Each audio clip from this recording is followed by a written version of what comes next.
Sa bawat kwento, may bagong pag-asa at inspirasyon. Samahan natin ang Kwentuhan TV sa paglalakbay sa mga kwento ng kagandahang loob, tagumpay, at pagbabago. Handa ka na bang makinig? Pero bago yan, subscribe ka muna sa aking channel. Ang Mabait na Kabayo. Ang Mabait na Kabayo, isang kwento ng pagkakaibigan at pagmamahalan sa pagitan ng isang magsasaka at ng kanyang kabayo. Sa isang liblib na baryo sa Pilipinas, may isang magsasaka na nagngangalang Juan. Si Juan ay masipag at mabait sa lahat ng kanyang mga alagang hayop, ngunit may espesyal na pwesto sa kanyang puso ang kanyang kabayo na si Amihan.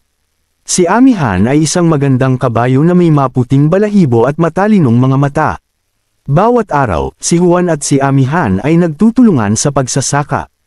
Sa pagmamahal at pag-aalaga ni Juan, lumalakas at lumalaki si Amihan na naging pinakamahusay na kabayo sa buong baryo.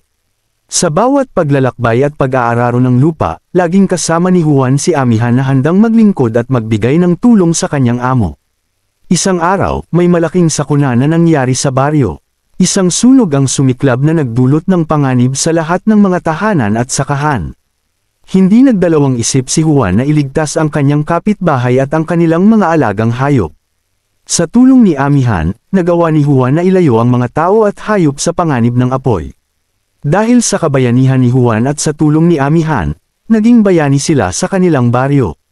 Binigyan sila ng parangal at pagkilala sa kanilang tapang at pagmamahalan.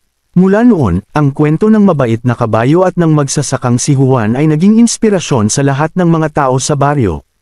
Sa bawat pagtitiwala at pagmamahal, ipinapakita ng kwento ng mabait na kabayo na ang tunay na pagkakaibigan at pagmamahalan ay hindi nasusukat sa anyo o katayuan, kundi sa puso at pagmamalasakit sa kapwa. Ang pagiging mabait at mapagmahal sa hayop ay nagbubunga ng tunay na samahan at pagkakaibigan na walang hanggan. Yun lamang at maraming salamat po sa pakikinig hanggang sa muli.